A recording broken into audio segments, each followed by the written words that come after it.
Welcome back, Wanderers. Great to see you. The other day, someone commented on this channel that American society is a bit like that Sally Field movie. It was called Sybil, and it was filmed in the 1970s. I had never seen that movie, but I do like Sally Field. I saw her in Tootsie, and I always thought she's a good actress. So I went and I looked up Sybil. It's based on a true story for anyone who hasn't seen the movie. It is from the 70s, and it's about a woman who had 16 different personalities. Apparently, this woman did actually exist. Maybe that wasn't her name, but she did exist. And I thought to myself, 16 personalities, the only thing that is, that's different from the rest of us is numbers, because the rest of us are juggling maybe three or four personalities every day anyway. Carl Jung called it hiding our true self with masks. And this is where it gets really interesting, because Carl Jung wasn't condemning the mask. He wasn't condemning our ownership of three or four different personalities, depending on the scenario that we're in at the time. He actually thought it was useful and even protective in many ways. But he did warn us, if we cling to our masks too tightly, we do pose the risk of losing touch with who we really are. The story of Sybil, which I'm going to see if I can track it down either on Netflix or an old version on YouTube or something, I don't know, because I haven't seen the movie, but it does look really interesting. That story did make me wonder about US politics. And US politics is like witnessing dissociative, what do they call it? Dissociative disorder en masse. It is. It's true. We all know how it feels, regardless of where we live, though, because it's not just happening in the United States. Every person, especially in the Western world, but every person wears different persona masks every day in different scenarios with work and family and friends. And sometimes those masks are situational. And it's because society expects it from us. It's how we cope with living in a society, because those who don't adapt to the society's rules are treated like misfits. And so we want to belong, don't we? There are generally four different categories of pressure that we are feeling at the moment. Just ordinary people, not dissociatively disordered Sibyls, just ordinary people. Okay, so there's expectations that we act agreeably, like being the good girl or the macho guy, kind of in a way that's predictable. We also are subjected to dominance and pressure to conform. It could be peer pressure in the local community, for example, with friends, and also the family dynamic as well might place us under some kind of pressure. We also have our own hunger to assimilate. So the perfect example is the politician who stands up and appears to be all of these wonderful things, but he's doing that because he wants to assimilate, he wants to be identifiable with constituents, and he wants to appear to be one of you, one of us, one of you, so that he will get elected or re-elected. And then the last one, of course, is our fear of not being accepted into a group. I'm talking a lot about movies at the moment. I think it's been raining a lot and I haven't been able to go outdoors very much. But here's another movie, and that is Stepford Wives. I actually, just on a whim, decided to watch the 1970s and the 2000 version, which were both, I think, on YouTube. I watched them back to back the other day. And the original one is my favorite. That was a kind of a low-level horror version of the story where husbands at a town called Stepford kill off their wives and replace them with perfect kind of robot counterfeits.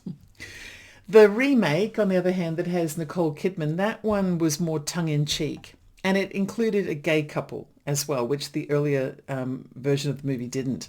It showed all four categories of the pressure on men and women to wear masks in society. And the movie was a really great representation of real life.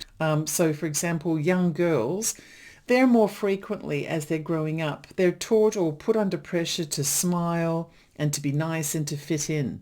And women who deviate from that training or from the norm are judged really harshly, generally by society. On the other side, men are kind of taught and encouraged to take on this breadwinner, stoic kind of persona, to be sports loving and to be the dominant person in a relationship. And men are pressured to repel things like intimacy and to repel this true connection with another person, which of course requires that intimacy. The thing is, suicide figures for men are rising at epidemic proportions, and are actually 4 times higher. The rate is 4 times higher for men than for women. But women have their own tragedies and issues as well. So regardless of gender, including non-binary, which adds another layer, or non-traditional kind of gender assignment or gender related lifestyles, adds yet another layer. But if we're just talking about this concept of men and women, regardless of how we perceive that, the pressure is astronomical. It's just extraordinary, and it's getting compounded every single day. Just this week, the Samaritans, which is a charitable organisation that also conducts research in the UK, published a new report about the social pressures that are harming men. And 68% of men in that study said that they would live a completely different kind of life if they were free of the social judgment that causes them to wear this Carl Jungian kind of mask that we all wear, this kind of extra personality that we carry in our pocket just in case we need it. And we don't just have one, we've got 3 or 4, remember. For men, life has become a bit of a prison mask. But then let's return to women for a second too, because I looked to see what was going on there. And there was a very recent study that actually appeared in an academic journal of 575 different articles that were published in the women's magazines Cosmopolitan and Marie Claire. These magazines catered to the 20-something, 30-something, maybe even 40-something woman. So these are the bulk of society of women. Okay. The way that the study ran was that it was looking at this concept of authenticity for women. These 575 different articles collectively showed a real contradiction in the messaging that women are receiving. First of all, they're told to be authentic, just be your authentic self, but then they're also pushed at the same time to perform a lot and to maintain really strict compliance to all these rules about what it means to be a woman. That's actually the opposite of authenticity. And so how is a woman supposed to understand how to be herself when being herself depends on the way that she looks or the way that she acts or all of these different criteria that's set up by society? For women, life has become kind of like a tail-chasing episode where it's about the way you look, or it's about the way you talk, or it's about whether you're nice enough or good enough, or whether you're ambitious enough, or whether you're an ambitious caregiver, or it's just so contradictory that it just doesn't even make any sense. And women are running around in a circle chasing their tail, trying to keep up until finally they either crack or give up or whatever. I really don't think that Carl Jung, as smart and as insightful as he was, could have even imagined these kinds of survey results relating to men and for women. I'll tell you, I have no intention of ever living in a prison or of chasing my tail. So let's get back to basics on this. There is a very simple way that this is the thing. The solutions are all really simple. It's just we're so busy out there with all kinds of crazy stuff. And so I'm just determined to provide these simple solutions. And there's a very simple way to prevent yourself from losing your authentic self. It really boils down to living in the present, being very aware. At work, if you're having dinner with your family, in general conversation, or any kind of scenario.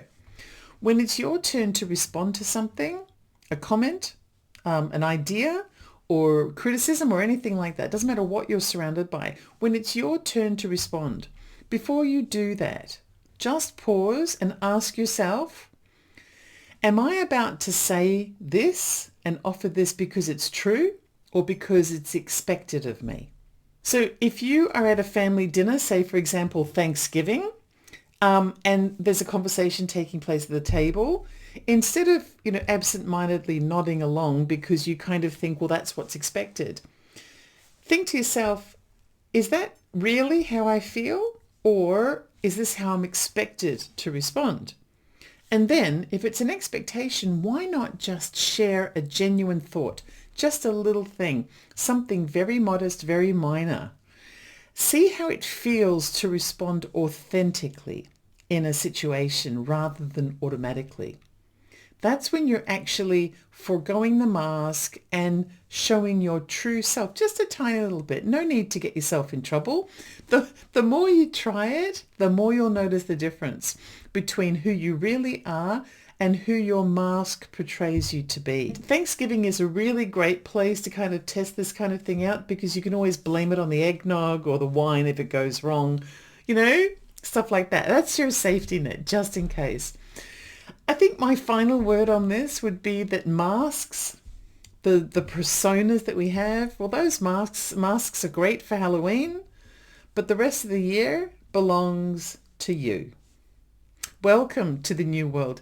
If you enjoyed this episode and want to see something else I have to say, there's plenty more in that playlist just waiting to be watched. This is Ellie Dreams Down Under. I love knowing you're here, and I'll see you in my dreams. Bye.